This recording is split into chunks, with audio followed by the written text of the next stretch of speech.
प्रसंग था कि प्राणोस्मि प्रज्ञात्मा। तो इस वाक्य में जो प्राण आया है प्रत्यतन अधिकरण में, वो प्राण किसका वाचक है? तो ब्रह्म का ही वाचक है, क्योंकि जीव का लिंग नहीं है और प्रसंग जीव का प्रसंग नहीं है, प्राण का प्रसंग नहीं है, देवता का प्रसंग नहीं है, बल्कि ब्रह्म का ही प्रसंग है, प्रकरण है। इसलिए और क्योंकि आनंद अजर अमर अमृत इत्यादि उपसंहार किया गया है, इसलिए प्राण शब्द वहां पर ब्रह्म का ही वाचक है, ऐसे सिद्ध किया। और ये स्तुति करी विद्या के लिए, कहते हैं उस परमात्मा की प्राप्ति के लिए अरे कोई दूसरा मार्ग नहीं है। ना तमेव विदित्वा कि मृत्युम एति नान्या पंथा विद्यते अयनाय। इस श्रुति वाक्य के श्वेतास्तर उपनिषद श्रुति के माध्यम से वर्णन किया। उस आत्मा को जान करके मृत्यु से अतिक्रमण कर जाता है। उस परमात्मा को जानने के लिए कोई दूसरा मार्ग नहीं है। वो ज्ञान की महिमा सिद्धि की है कि जो इस प्रकार से ऐसे कर्म करने वाला जो है, मेरा कुछ भी हानि नहीं हुई। जो कोई भी मुझको जानता है, मुझ परमात्मा को जानता है, उसका किसी भी प्रकार के कर्मों से लोक मोक्ष रूप जो लोक है क्षय को प्राप्त नहीं होता, ना सोने के चोरी करने से, ना भ्रूण हत्या आदि के करने से। यानी एक ज्ञान की स्तुति हो गई। इसलिए ज्ञान की स्तुति ब्रह्म को ग्रहण करने पर घटती है। देवताओं के ज्ञान से, देवताओं का जो ज्ञान है उस ज्ञान से सोने की चोरी या तो भ्रूण हत्या आदि जो पाप कर्म है इत्यादि चोरों इत्यादि जो चोरी का दोष लग ही जाता है। तो ब्रह्म के ज्ञान से ही ये दोष नहीं आ पाता, यानी ब्रह्म ज्ञान के कारण ये दोष उससे दोष में हावी नहीं हो पाता। अन्यों में तो प्रायश्चित करना पड़ती है, अन्य देवता की उपासना करने से तो वो प्रायश्चित करना पड़ती है वहां पर। यहाँ पर ज्ञान होने के पश्चात यदि कोई पाप बन गया अचानक, तो उससे दोष की प्राप्ति नहीं होती, यानी उसका मोक्ष रूप जो लोक है उस लोक की हानि नहीं होती। इसलिए ब्रह्म के ग्रहण करने पर ही घटता है, वाक्य चरितार्थ हो जाता है। इसलिए ब्रह्म ज्ञान के द्वारा ही संपूर्ण कर्मों को क्षय होता है, प्रसिद्ध भी है। क्षीयन्ते चास्य कर्माणि तस्मिन् दृष्टे परावरे। उस परमात्मा के जान लेने पर सारे कर्मों का क्षय हो जाता है, यानी संचित वाले जो कर्म है उनका क्षय हो जाता है। क्रियमाण कर्मों का फल नहीं प्राप्त होता है, क्रियमाण जो कर्म है उनका फल प्राप्त नहीं होता है विद्वान को।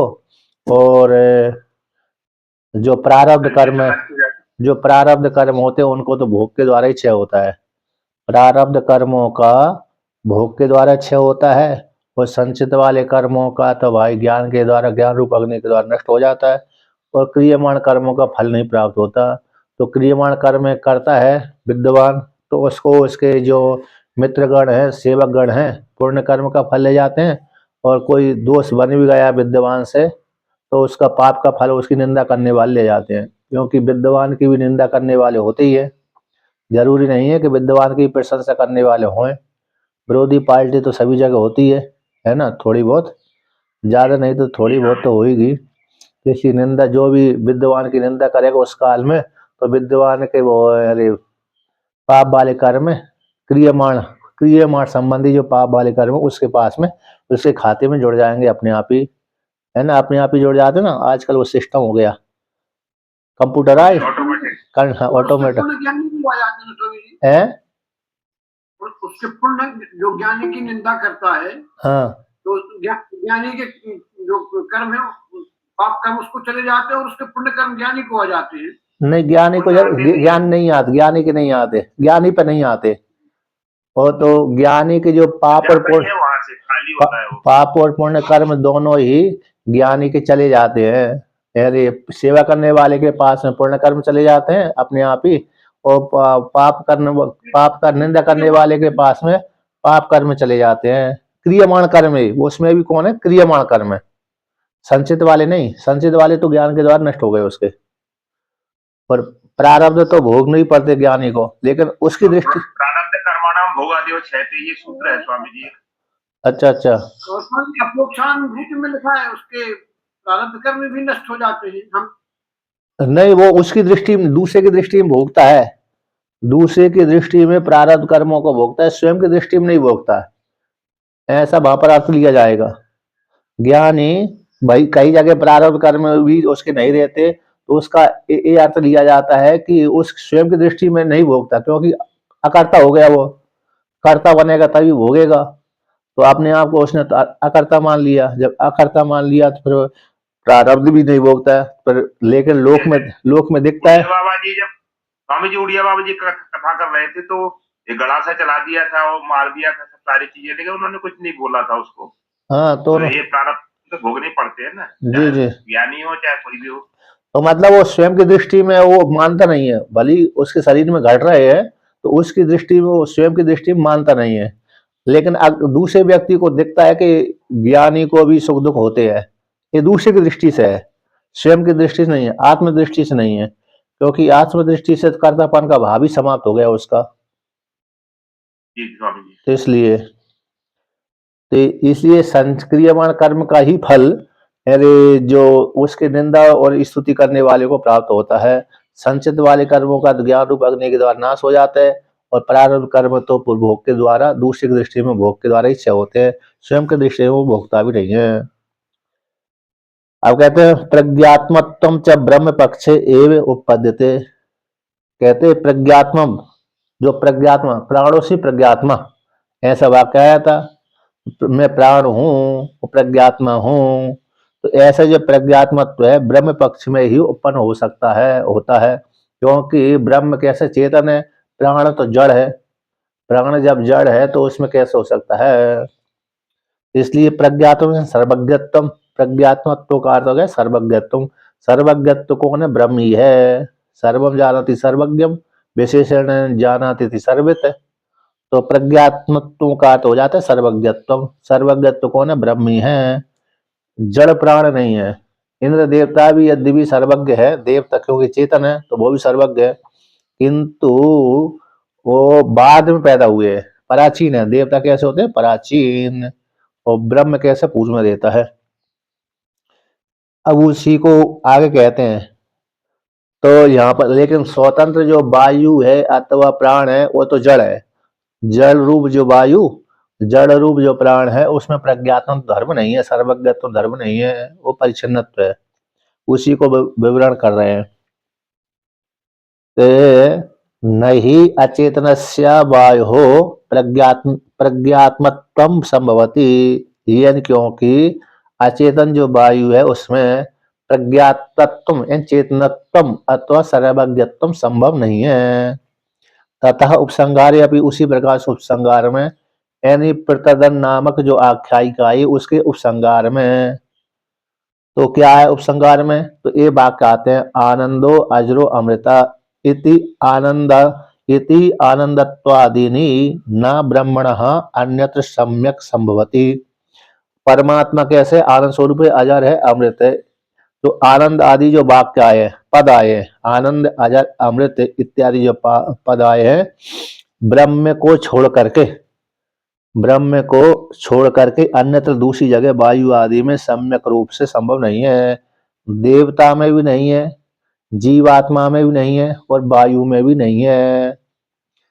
क्यों कि देवता की उपाधि भी नष्ट होती है, देवता भी उपाधि, देवता रूप जो उपाधि है वो भी नष्ट हो जाती है, और चेतन जीवात्मा रूप उपाधि भी नष्ट हो जाती है, और जो प्राण रूप उपाधि वो भी नष्ट हो जाती है। तो अमृत नहीं होते वो, अजर तो होंगे, कुछ काल तक अजर रहेंगे, लेकिन अमृत नहीं हो सकते।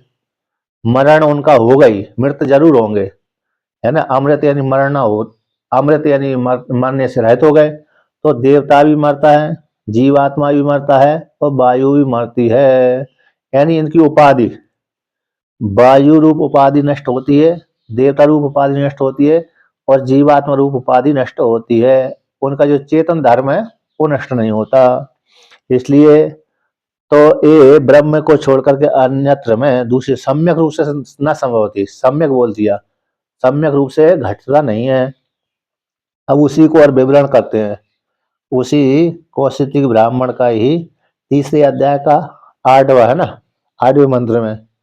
वो बहुत बड़ा है, कौशिक उपनिषद है ना, कौशिक ब्राह्मण उपनिषद बहुत बड़ा है, 4 अध्याय का तो है लेकिन बहुत बड़ा है वो, वहां पर आया है, देखा है। तो क्या सा न साधुना कर्मणा भूयान भवति नो एव असाधुना कर्मणा कनियान ऐसा ही एव साधु कर्म कारयति तम यम एभ्यो लोकेभ्यः पुण्यनिशते ऐसा उ एव असाधु कर्म कारयति तम यम एभ्यो लोकेभ्यो अधो निनिशते इति ऐसा लोकाधिपतिर ऐसा लोकेशा इति च। तो यहाँ पर जो आया है कि सा न साधु कर्म के द्वारा साधु न कर्मणा साधु कर्म के द्वारा भूया न भवती इन वृद्धि को प्राप्त नहीं होता। किसी ने जैसे हम लोग साधु कर्म करते हैं तो धन से वृद्धि को प्राप्त हो जाते ना, धन के द्वारा यश के द्वारा वृद्धि को प्राप्त हो जाते हैं। जैसे किसी ने पुण्य कर्म बहुत किए तो उसकी महिमा बढ़ गई, पुण्य बढ़ गए तो पुण्य के माध्यम से धन संपत्ति आ गई, यश भी फैल गया तो साधु कर्म से हम बढ़ गए। लेकिन ब्रह्म में साधु कर्म करने से बढ़ता नहीं है, ब्रह्म रूप जो आत्मा है साधु कर्म करने से बढ़ता नहीं है। साधु कर्म करने से नहीं बढ़ता है तो असाधु कर्म करने से घट जाएगा ना।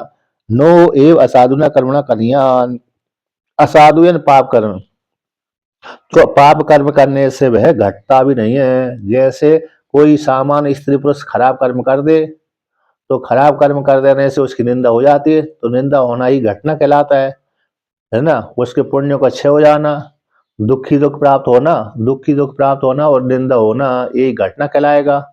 और कोई तो घटना होता नहीं है, धन का क्षय हो जाता है, यही घटना होता है। तो इसी प्रकार असाधु कर्म करने से वो आत्मा घटती बढ़ती भी नहीं है, घटती भी नहीं है, न बढ़ती है न घटती है। अच्छा, यहाँ पर ऐसा ये साधु कर्म कार्यति तम यम एभ्यो लोकेभ्यो उन्निशते, जिसको ऊपर के लोकों में ले जाता है उससे साधु कर्म कराता है। जिस साधक साधिका को ऊपर के लोक में ले जाने की इच्छा करता है उससे साधु कर्म कराता है, कार्यति कराता है, करवाता है। और जिसको अधोलोकों में ले जाता है तो फिर उसको असाधु कर्म करवाता है, कि जिससे जिनके लिए अधो निनिशते नीचे की लोगों के लिए ले जाता है, उनसे असाधु कर्म कराता है। तो यहाँ पर क्या ब्रह्म रूप ईश्वर किसी को प्रेरणा देता है कि भाई तुम साधु कर्म करो, मैं तुमको ऊपर ले जाना चाहता हूँ इसलिए तुम साधु कर्म करो, मैं तुमको नीचे की लोगों में ले जाना चाहता हूँ इसलिए तुम असाधु कर्म करो। तो ऐसा श्रुति ने कैसे बोल दिया कि जिसको ऊपर के लोक में ले जाना उससे साधु कर्म कराता है। तो यहाँ तो पक्षपात आ रहा है इस श्रुति के अनुसार, तो पक्षपात ब्रह्म में लग रहा है, ब्रह्म रूप ईश्वर में पक्षपात लग रहा है कि भाई जिसको ऊपर की लोक उठाना है उससे साधु कर्म करा देता है, और जिससे नीचे की लोक में ले जाना है, किसी से नाराज हो गया तो उसको नीचे की लोक में ले जाता है तो उससे असाधु कर्म करा देता है। तो ऐसा ब्रह्म नहीं है, क्योंकि निर्गुणता पक्षपात दोष ब्रह्म में नहीं आता, ब्रह्म रूप ईश्वर में पक्षपात दोष नहीं आता। बल्कि यहाँ पर ये तात्पर्य है कि जीवात्मा अपने स्वभाव से प्रवृत्त होता है। जीवात्मा है ना, तो जिस जीव ने पुण्य कर्म किए हैं सत्संग के माध्यम से, जिस किसी के साथ संग हो गया उसका, उस संग के माध्यम से अरे जो उसने पुण्य कर्म अथवा पाप कर्म किए उसी संग के प्रभाव से उसका स्वभाव उस प्रकार से बन जाता है। तो वो वही कर्म है, उसको आगे ईश्वर के प्रभाव से, ईश्वर के नियम के अनुसार वही पुण्य कर्म उसको आगे करने के लिए प्रेरणा दे देते हैं, ईश्वर की सत्ता को लेकर के, ईश्वर के सत्य संकल्प को लेकर के। इसलिए वो तो उसी का आरोप हो जाता है उसमें, ईश्वर में। जिस व्यक्ति को ऊपर के लोकों में ले जाना चाहता है ईश्वर उससे साधु कर्म कराता है, और जिस व्यक्ति को, जिस जीव को नीचे के लोक में ले जाता है तो उससे असाधु कर्म कराता है। तो उसमें विशेष रूप से कर्म से प्रेरित होता है। तो कर्म के कारण जीवात्मा का जो स्वभाव बन जाता है, उसी स्वभाव को वह ब्रह्म पुष्ट करता रहता है। क्या करता है? पोषण करता रहता है। इसलिए पोषण करता रहता है स्वभाव को, इसलिए जीवात्मा सत्संग वाले सत्संग करते रहते हैं, और पाप जो दुष्ट वाले व्यक्ति वो पाप कर्म में प्रवृत्त होते रहते हैं। इसलिए साधु कर्म करने वाले साधु कर्म करते रहते हैं, असाधु कर्म करने वाले असाधु कर्म है। इसलिए जिसका जैसा स्वभाव उसी स्वभाव को सत्ता प्रदान करता रहता है, उसी उसी को लेकर कह दिया। जिसको ऊपर की ओर लोकों में ले जाना चाहता है उसको साधु कर्म है, जिसको नीचे की लोक में ले जाना चाहता है उसको असाधु कर्म है। बल्कि ये स्वभाव से प्रवृत्त होते हैं जीवात्मा, उसी को और सहायता पहुंचा देता है, इतना ही अकेला है। बाकी ब्रह्म ना तो किसी से साधु कर्म कराता है ना ही असाधु कर्म कराता है, क्योंकि आगे ब्रह्म सूत्र में सूत्र आएगा निर्घृण्य, ब्रह्म में कोई निर्घृणता नहीं है, अतः निर्घृण दोष आदि नहीं आता, पक्षपात दोष नहीं आता आगे। नहीं तो पक्षपात दोष आ जाएगा ना, जिसको ऊपर के लोग में जिस कोई कहता है हमको भगवान ने गरीब बना दिया, किसी ने कह दिया भगवान को हमको अमीर बना दिया। अब भगवान ने अमीर बना दिया तो पक्षपात हो गया, गरीब वाला दोष ही लगाता है। गरीब वाले जैसे जो व्यक्ति होते हैं ना, मंदिर में जाते हैं थोड़ी देर के लिए, मंदिर में चले गए, पहले मंदिर में नहीं जाते थे और मंदिर में जैसे ही जाने लगे थोड़ी हानि हो गई, तो लोग वहाँ पक्षपात दोष लगा देते हैं कि भगवान जब से मैं मंदिर में जाने लगा तभी से मेरी हानि हो गई, हानि होने लगती है, दुर्घटना होने लगती है।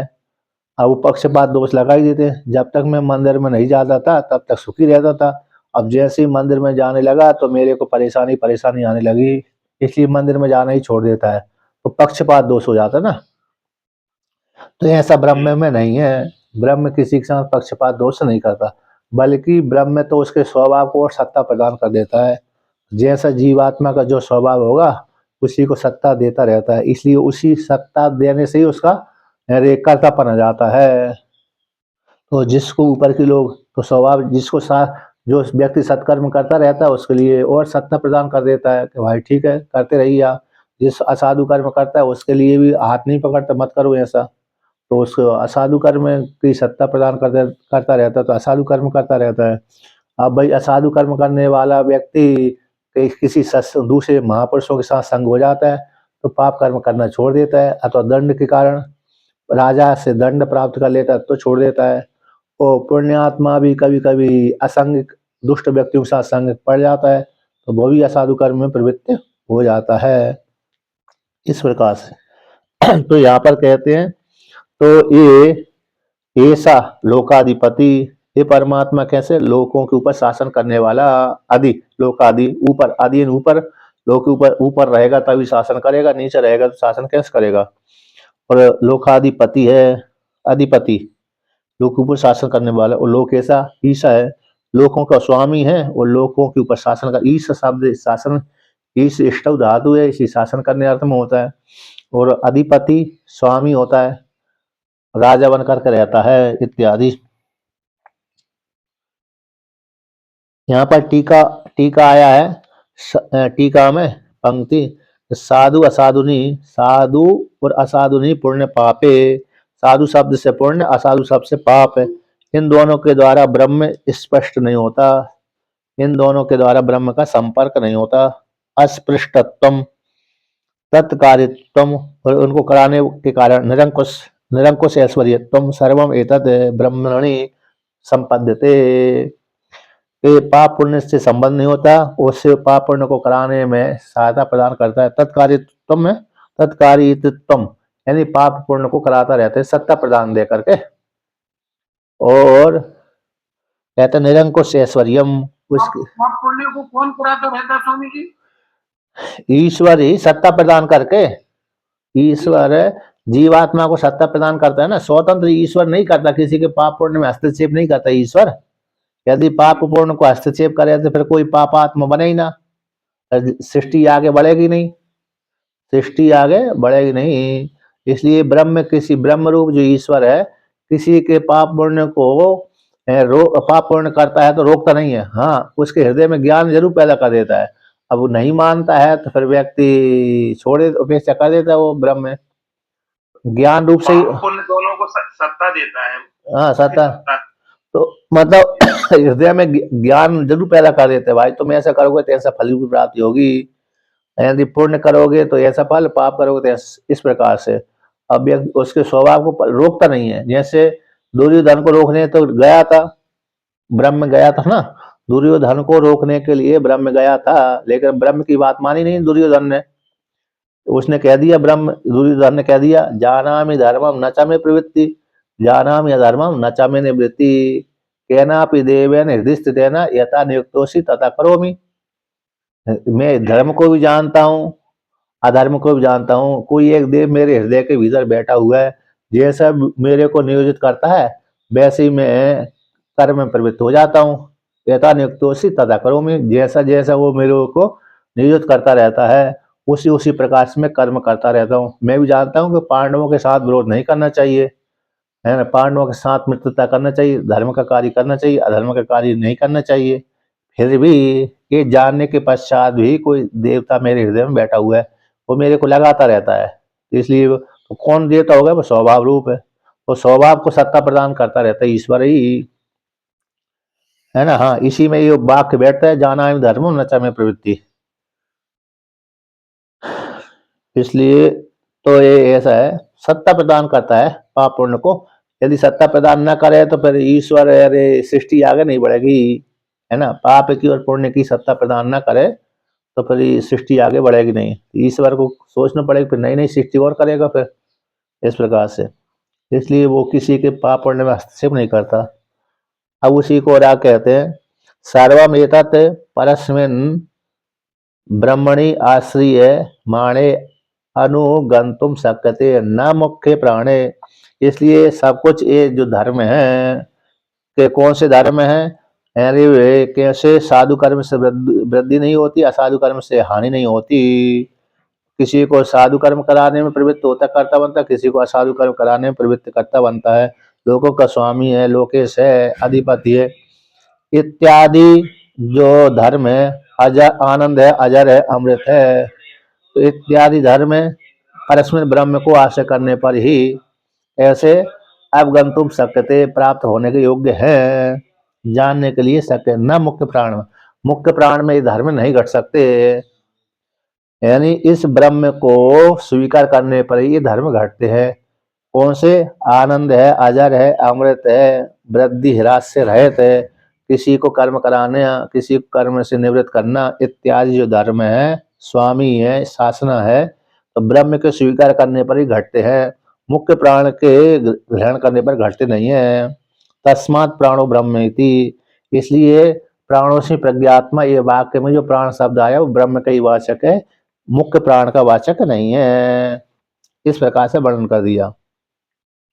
अब ऐसी प्राप्ति हो जाने पर पूर्व पक्षी पुनः आता है भाई, तो पूर्व पक्षी कहता है कि भाई देखो वहां पर तो यानी वक्ता का आत्मोपदेश है स्पष्ट रूप से, उससे प्रतिपदन अधिकरण में वक्ता जो इंद्र देवता है उसका उपदेश किया गया है। उसने कहा गया है कि प्राणोस्मि, इस शब्द से प्राण शब्द जीवात्मा का वाचक है, यानी इंद्र देवता का वाचक है, क्योंकि आगे वर्णन किया है उसमें। कौन सा, कह रहे वाणी को मत जानो बल्कि वक्ता को जानो, वाणी।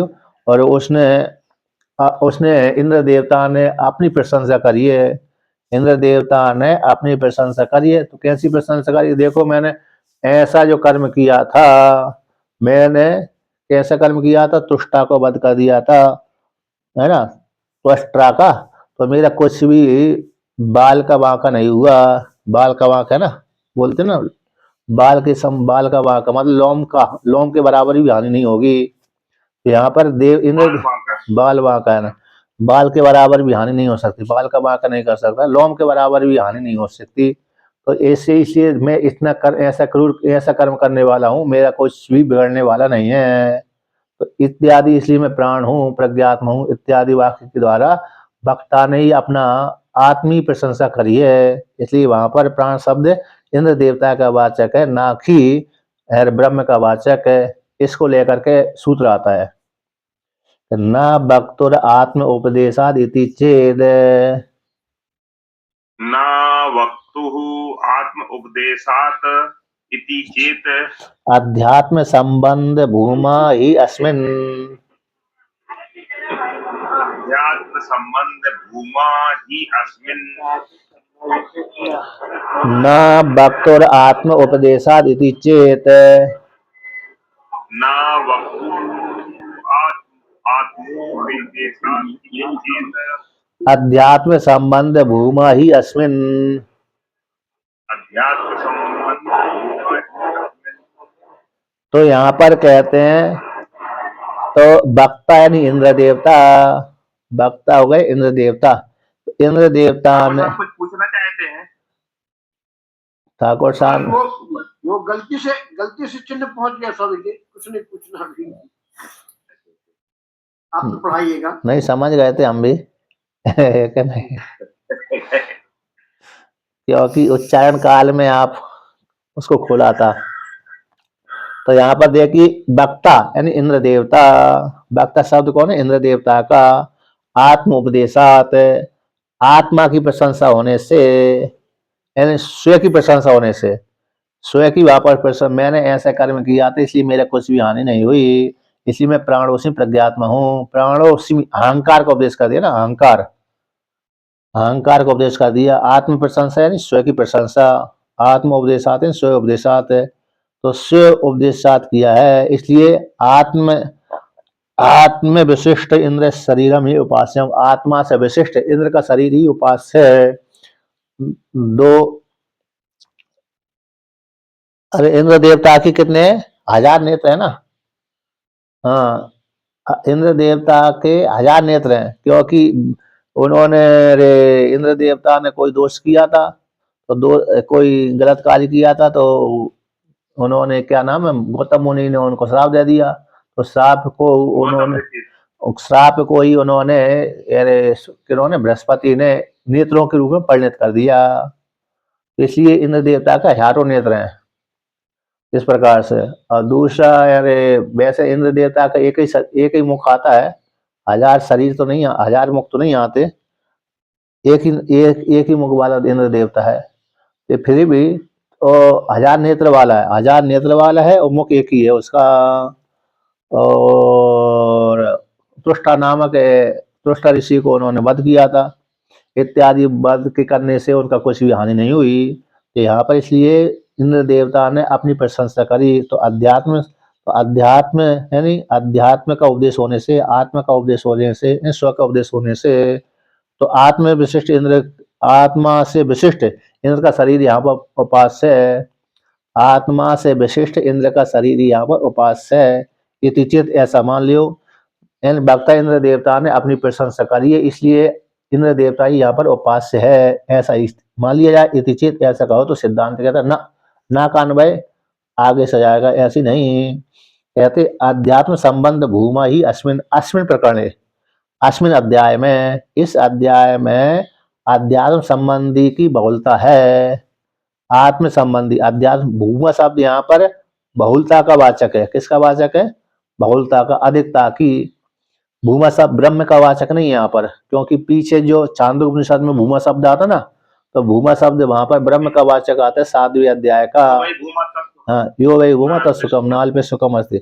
यद्यपि भूमा शब्द वहां पर भी बहुलता का वाचक है, लेकिन ब्रह्म का प्रसंग हो जाने से भूमा वहां पर ब्रह्म हो जाता है। तो भूमा शब्द का अर्थ ही बहुत होता है, भौर भाविती भूमा।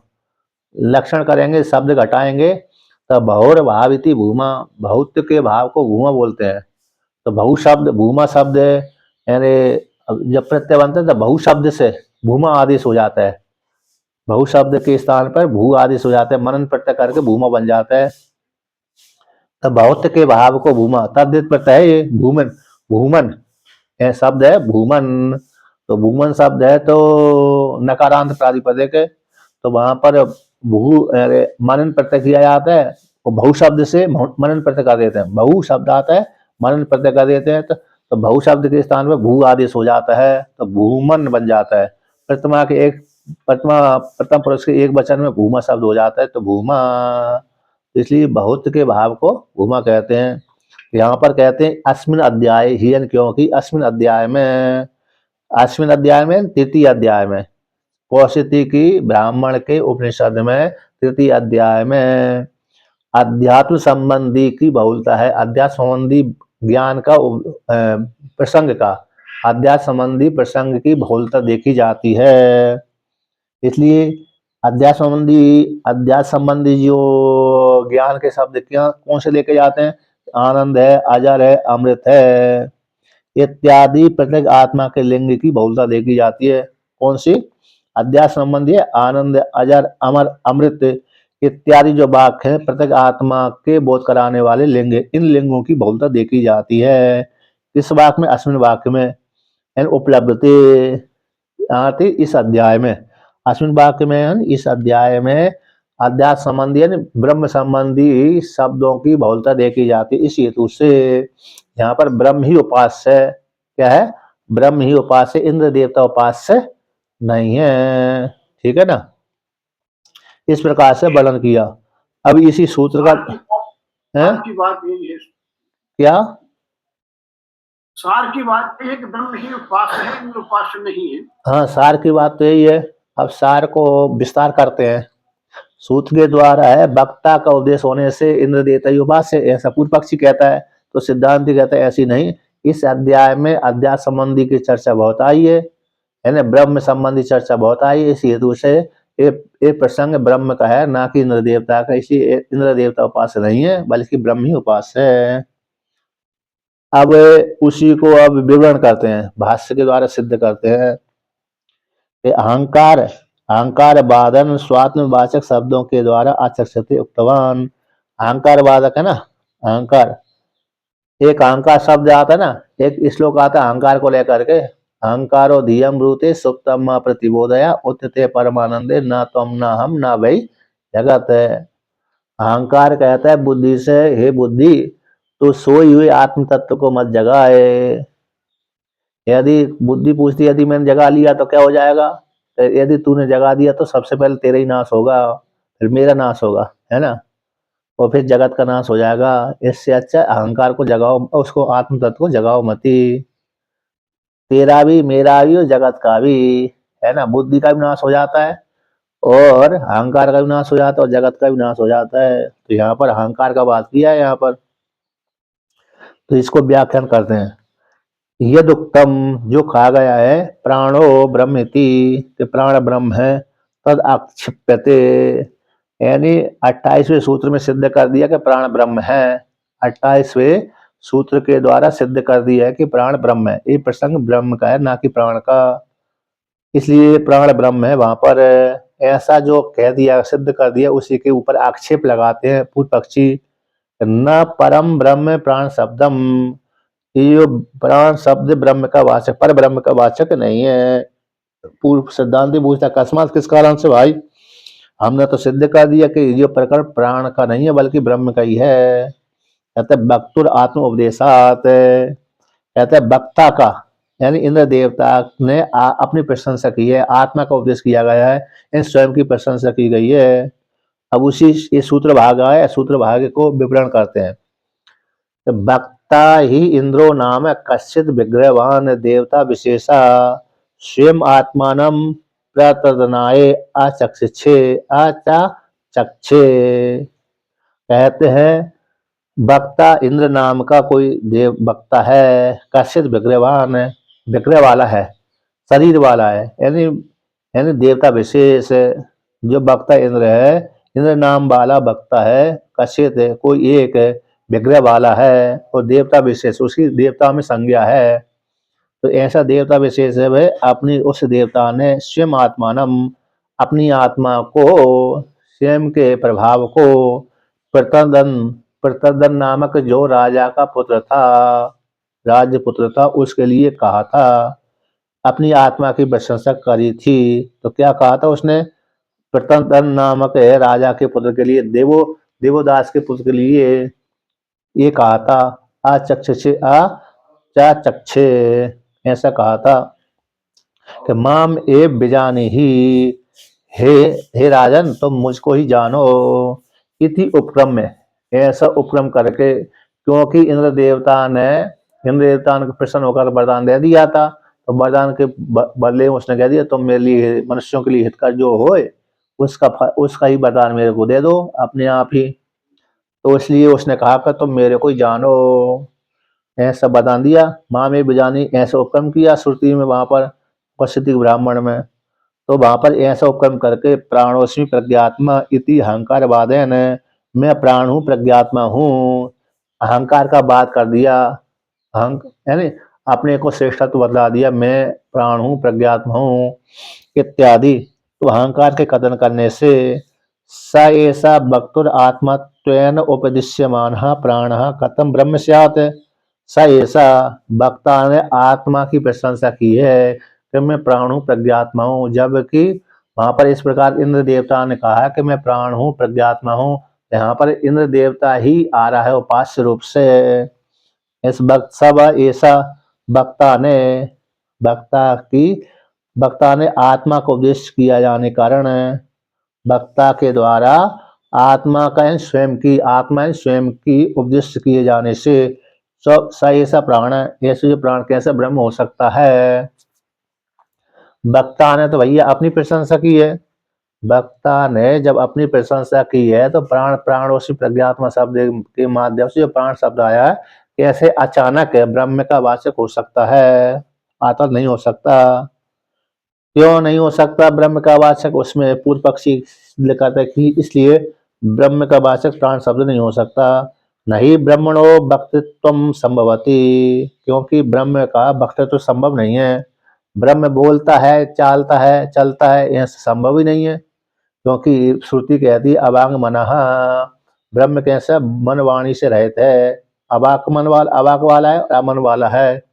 वाक यानी वाणी, अमन यानी वाक यानी वाणी, मन यानी मन। तो उसको अवाक न वाक थी अवाक अवाक बोल दिया, और न मन थी अमन।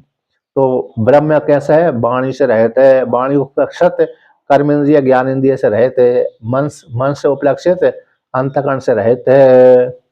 जब अंतकरण नहीं है, वाणी नहीं है, तो फिर कैसे बोलेगा? बिना मन के और बिना वाणी के तो परमात्मा कोई भी बोल नहीं सकता, क्योंकि वाणी से बोलना चाहे और मन उसके साथ संबंध न हो, नहीं बोल सकता। अब मन बोलना चाहता है लेकिन वाणी कार्य नहीं करे तो तब भी नहीं बोल सकता। इसलिए बोलने के लिए मन भी क्रिया चेष्टा होनी चाहिए और वाणी भी होनी चाहिए, तभी जीवात्मा बोल सकता है। लेकिन मन वाणी दोनों अलग अलग है तो नहीं समझ में आता। इसलिए परमात्मा में मन वाणी से रहता है, इसलिए उसमें वक्तृत्व तो संभव नहीं है परमात्मा का। इसलिए क्योंकि इसलिए इंद्र देवता ने तो बोला कि मैं प्राण हूँ, परमात्मा हूँ। इसलिए इत्यादि श्रुतियों के द्वारा तो फिर किसको उपासना मान लेना चाहिए? कि वक्ता की उपासना मान लेना चाहिए। तो तथा उसी प्रकार से ऐसा कथन करने के पश्चात दूसरे इंद्र की उपासना में दूसरे लिंग को वर्णन करते हैं। तथा विग्रह संबंधी भीर एव ब्रह्मणि असंभवद भीर धर्मेर आत्मानं तुष्टावा। उसी प्रकार से तो विग्रह के साथ संबंध होने वाले धर्मों के द्वारा कर्ता ने अपनी आत्मा की प्रशंसा की है, जबकि ब्रह्म में संभव नहीं हो सकते। विग्रह के साथ संबंध होने वाले है ना, कौन से? धर्मों के द्वारा कर्ता ने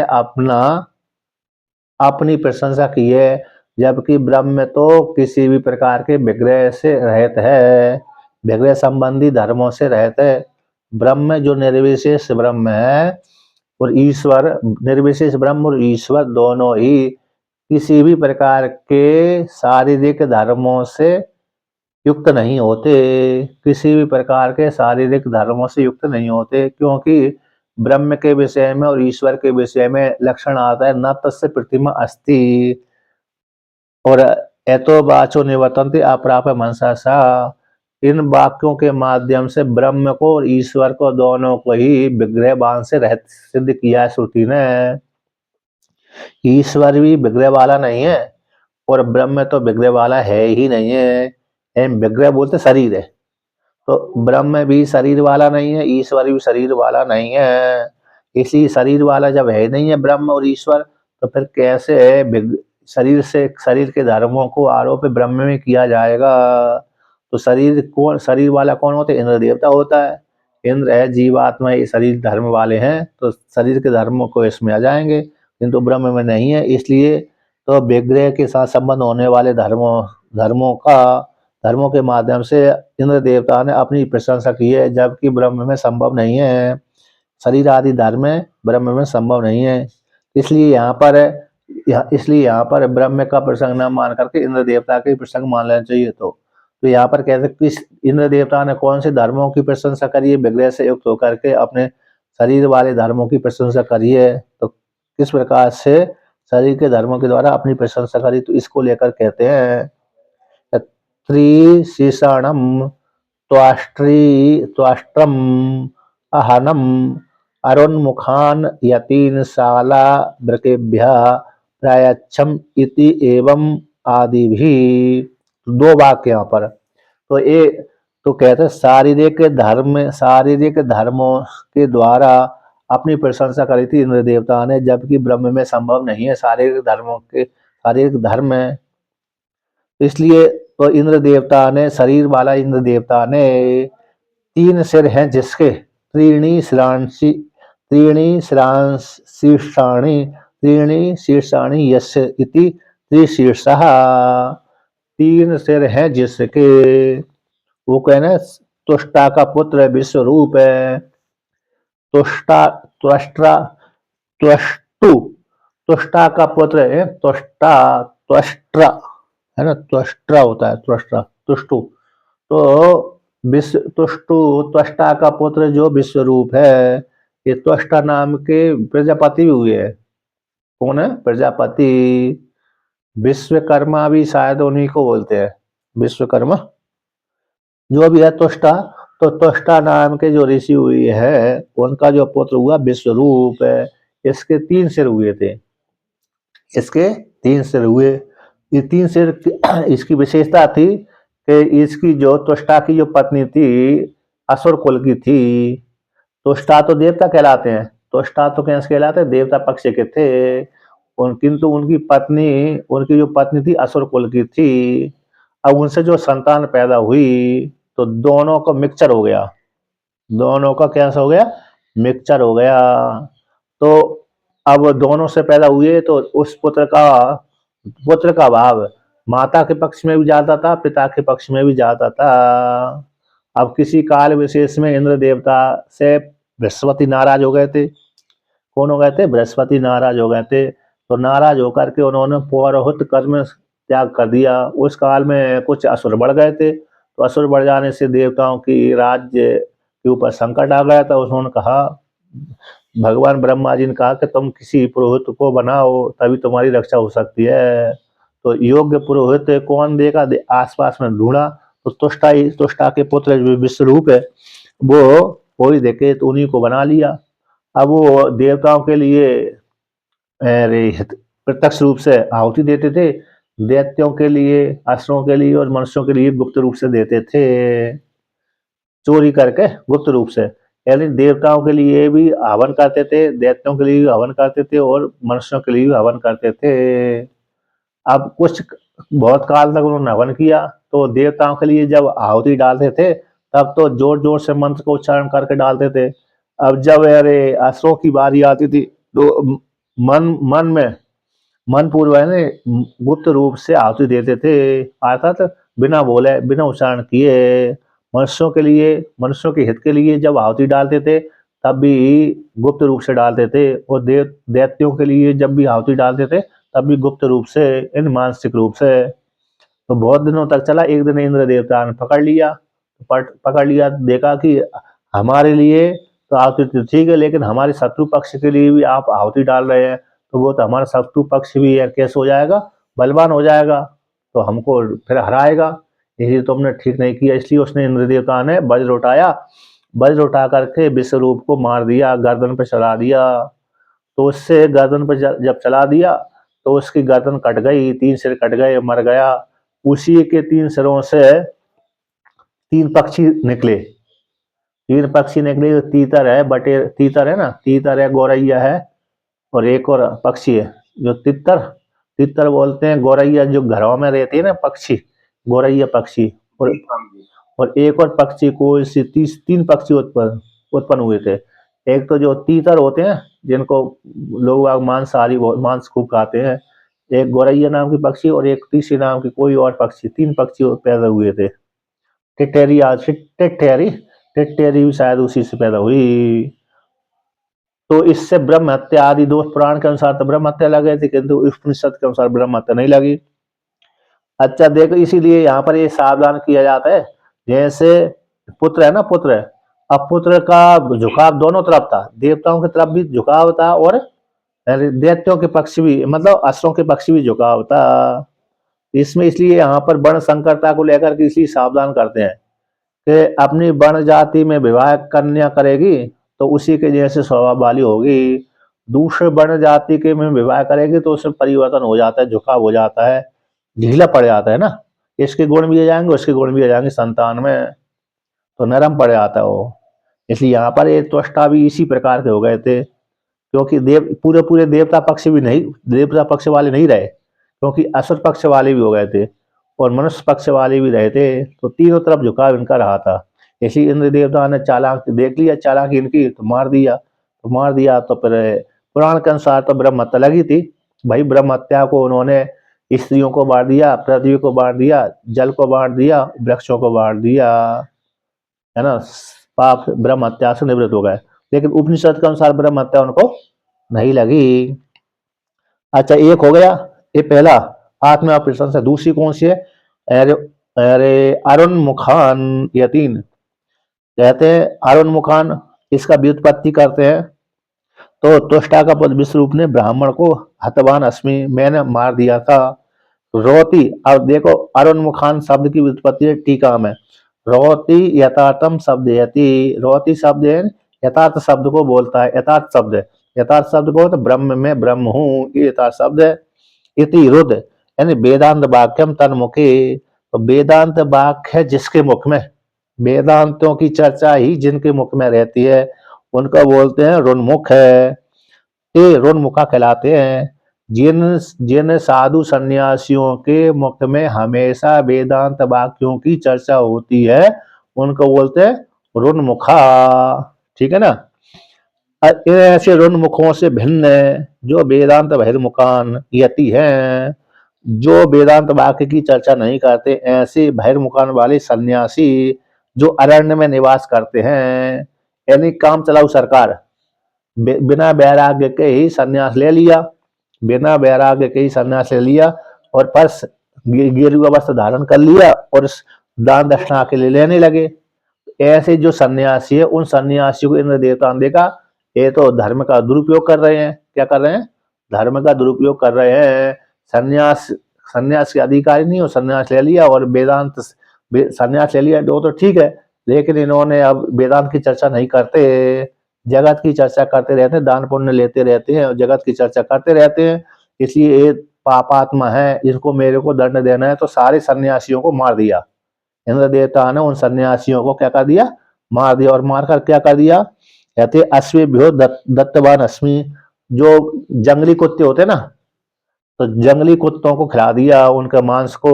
अब सन्यासी हो गए थे तो इसलिए कोई जला नहीं सकता है, गाड़ देता है, कोई पास में हो तो गाड़े। लेकिन बहुत ढेर सारे सन्यासी रहे होंगे किसी तीर्थ क्षेत्र में, जैसे हरिद्वार ऋषिकेश है ना, हरिद्वार में ऋषिकेश में जहाँ सन्यासी खूब मिलते हैं, तो ऐसे वृंदावन में भी खूब मिल जाते हैं, है ना। जहाँ जहाँ पर सन्यासियों को गढ़ रहा होगा वहां वहां पर बहुत रहे होंगे वो सन्यासी। तो जो जितने भी वेदांत से बहिर्मुख वाले सन्यासी थे ना, गेरुआ वस्त्रधारे, उन सबको मार दिया उसने। और मारकर क्या कर दिया? अरे जंगली कुत्तों के लिए खिला दिया। तो सन्यासी को मारने से पाप लगना चाहिए, इंद्र देवता को पाप नहीं लगा।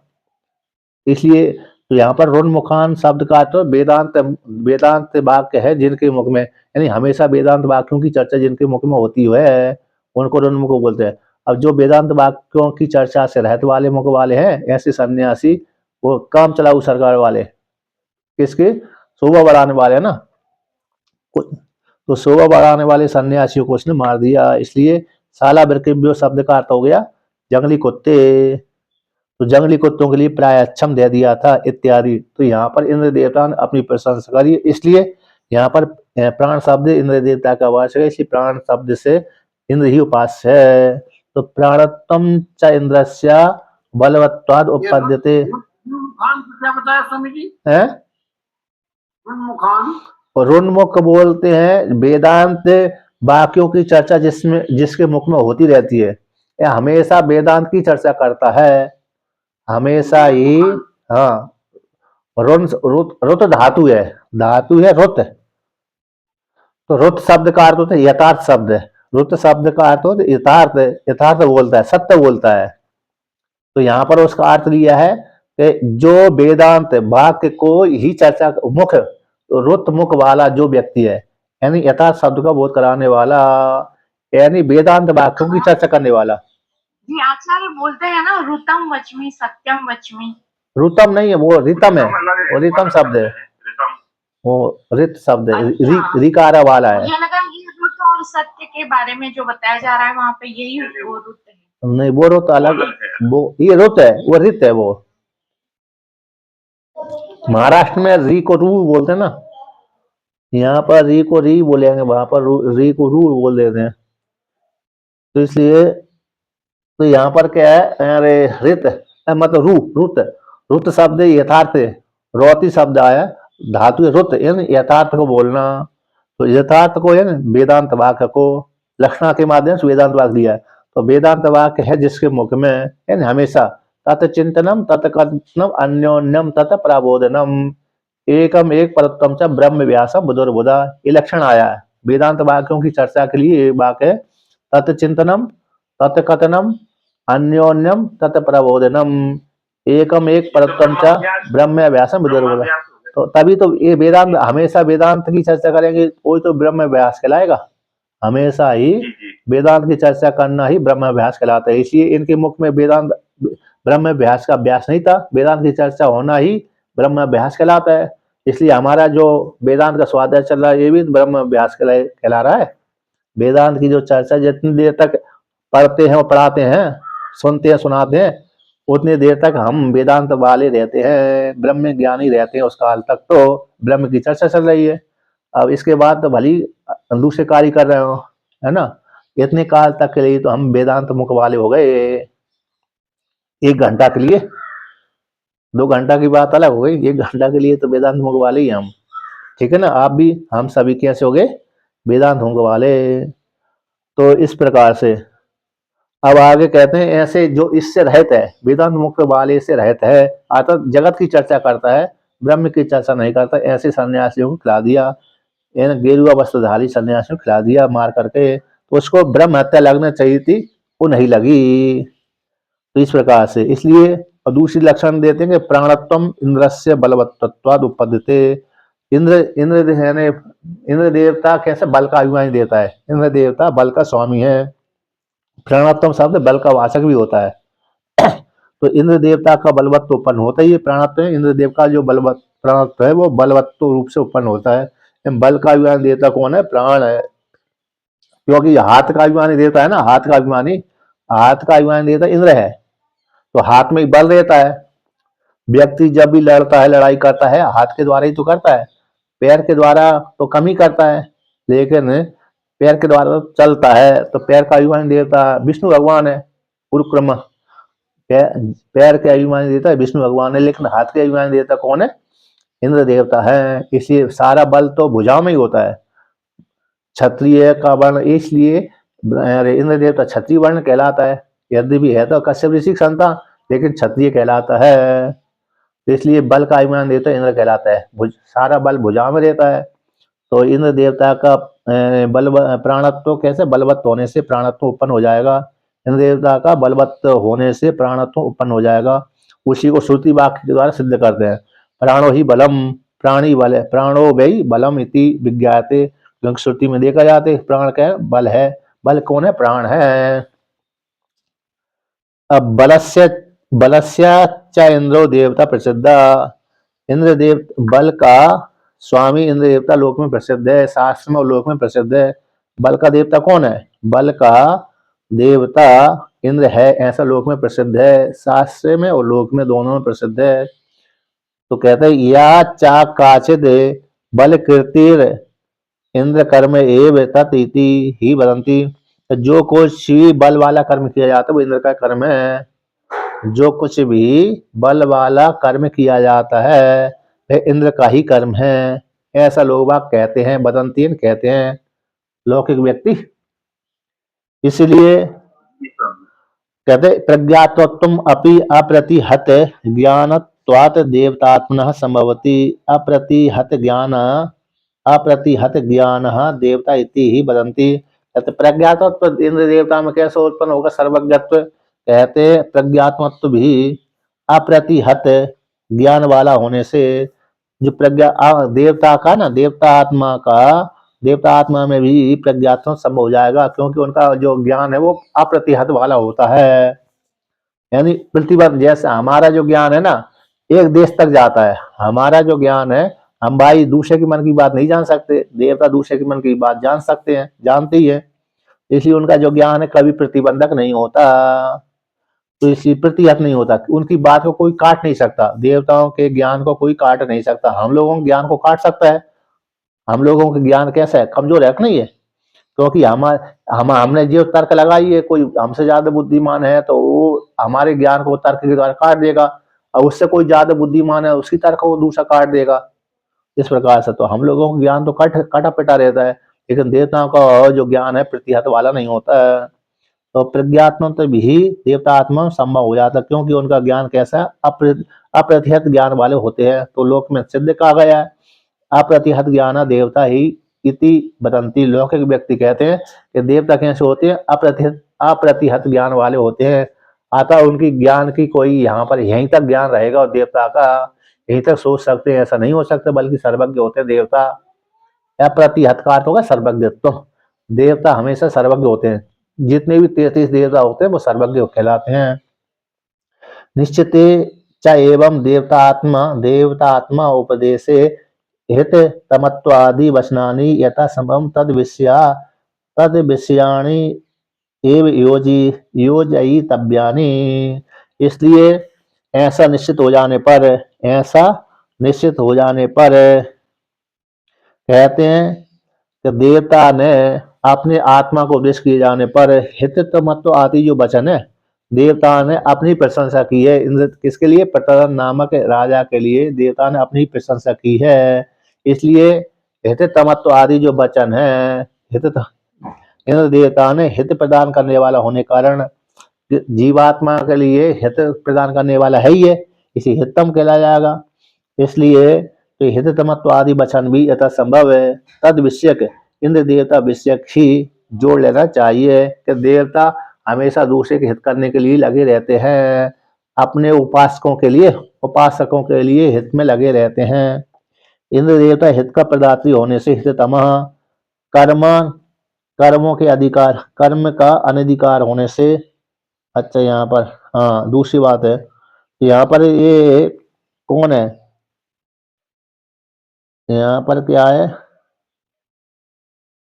कर्म, यहाँ पर कर्म कहते हैं कर्म अनधिकारान अपापा इति एवं व्याख्यानी इति निश्चित है। देवता कैसे कर्म के अधिकारी होते नहीं, इसलिए अपाप वाले कहलाते हैं। इसलिए हित का प्रदान करने वाले होने से हिततम कहलाते हैं देवता, और कर्म के अधिकारी नहीं होते इसलिए अपापी कहलाते हैं। ऐसा निश्चय हो जाने पर इसलिए देवता ने अपने आत्मा को उपदेश किया गया है, देवता ने अपनी आत्मा को उपदेश कर देने पर हिततमत्व आदि वचन भी यथासंभव देवता के विषय में जोड़ लेना चाहिए। योजयितव्यानि काटोगे देवता के प्रति परख, देवता परख से ये वाक्य ले जाना चाहिए। तस्मात् वक्तुर इंद्रस्य आत्म उपदेशात न प्राणो ब्रह्मेति आक्षेप्य प्रति समाधीयते। इसलिए यहाँ पर कहा है तस्मात् इंद्र देवता ने ही अपनी आत्मा को उपदेश किया है, इसलिए प्राण शब्द यहाँ पर इंद्र देवता का वाचक है, ब्रह्म का वाचक नहीं है, ये निश्चय कर दिया। ऐसी प्राप्ति हो जाने पर सिद्धांत कहता जो ऐसा ठीक नहीं है, इसका समाधान करते हैं। अध्यात्म संबंध भूम है, ये आगे करेंगे, कल चलेंगे स्वामी जी। चलिए ठीक है, कोई बात नहीं, छुट्टी थी कोई बात नहीं, रविवार है क्या नहीं, अच्छी बात, रविवार तो देंगे।